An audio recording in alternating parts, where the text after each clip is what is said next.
பாய் என்ன பண்ண போற நீ இனிமே? கிரிக்கெட்ல கமெண்ட்ரி சொல்ற வேலைக்கு போறியா? கேரளாவில் இருந்து தனது மகளின் ஆபரேஷனுக்காக தமிழ்நாடு வருகிறார் இந்திரன்ஸ். வந்த இடத்தில் அவர்களுடைய நகையை திருடர்கள் கொள்ளையடித்து விட்டு செல்ல பின் அதனை போலீஸ் கண்டுபிடித்து கொண்டு கொடுக்கிறார்கள். ஆனால் 60 பவுன் தங்க நகைக்கு பதிலாக 45 பவுன் மட்டுமே திரும்ப தரப்படுகிறது. மேலும் இந்த நகையை இப்போது தர முடியாது, நீதிமன்றத்தில் மூலமாகத்தான் உங்களால் பெற்றுக்கொள்ள முடியும் என அங்கிருந்து கான்ஸ்டபிள் கூறுகிறார். இவர்களுடைய இந்த வழக்கை ஆர்ஜே பாலாஜி எடுத்து நடத்துகிறார். ஆனால் சுலபமாக முடிய வேண்டிய ஒரு வழக்கை வேண்டுமென்றே இழுத்தடித்து இந்திரன்ஸிடமிருந்து ஃபீஸை வாங்கி கொண்டு இருக்கிறார் ஆர்ஜே பாலாஜி. இந்த வழக்கு 4 மாதங்களுக்கு மேல் இழுத்து கொண்டே போக ஒரு கட்டத்தில் பாலாஜியால் நமக்கு நீதி கிடைக்காது என தெரிந்து கொள்கிறார் இந்திரன்ஸ்.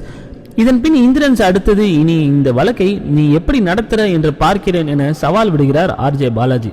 இந்த நேரத்தில் தான் நீதிமன்ற வளாகத்திற்குள் உள்ள ஒரு கருப்பசாமியிடம் இந்திரன்ஸ் தனது வேதனையை கூறி என் பிரச்சனையை தீர்த்துவை என மிளகு அரைத்து கருப்பசாமிக்கு பூசுகிறார்.